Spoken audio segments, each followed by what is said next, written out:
ഒരു കുഞ്ഞു കാര്യം പറയട്ടെ. നിങ്ങൾ നിങ്ങളുടെ ആറ്റിറ്റ്യൂഡ് ശ്രദ്ധിച്ചിട്ടുണ്ടോ? ശ്രദ്ധിച്ചിട്ടുണ്ടെങ്കിൽ വളരെ നല്ലത്. ശ്രദ്ധിച്ചിട്ടില്ലെങ്കിൽ ഇന്നു മുതൽ നിങ്ങൾ ശ്രദ്ധിക്കുക. നിങ്ങളുടെ ആറ്റിറ്റ്യൂഡ് എങ്ങനെയാണോ അതുപോലെയായിരിക്കും മറ്റുള്ളവർ നിങ്ങളോട് പെരുമാറുന്നത്. നിങ്ങളുടെ ക്യാരക്ടർ, നിങ്ങളുടെ സ്വഭാവം എങ്ങനെയാണോ അതിനനുസരിച്ചായിരിക്കും മറ്റുള്ളവർ നിങ്ങളോട് പെരുമാറുന്നത്.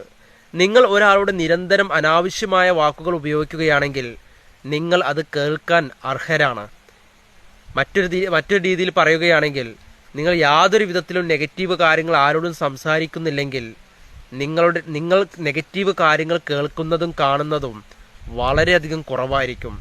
കാരണം നിങ്ങളുടെ ആറ്റിറ്റ്യൂഡിൻ്റെ പ്രത്യേകത അതാണ്. അതുകൊണ്ട് നമ്മുടെ ആറ്റിറ്റ്യൂഡാണ് മറ്റുള്ള ആളുകൾ നമ്മോട് എങ്ങനെ പെരുമാറണം എന്ന് തീരുമാനിക്കുന്നത് നാം തന്നെയാണ്. മനസ്സിലാക്കുക കേട്ടോ.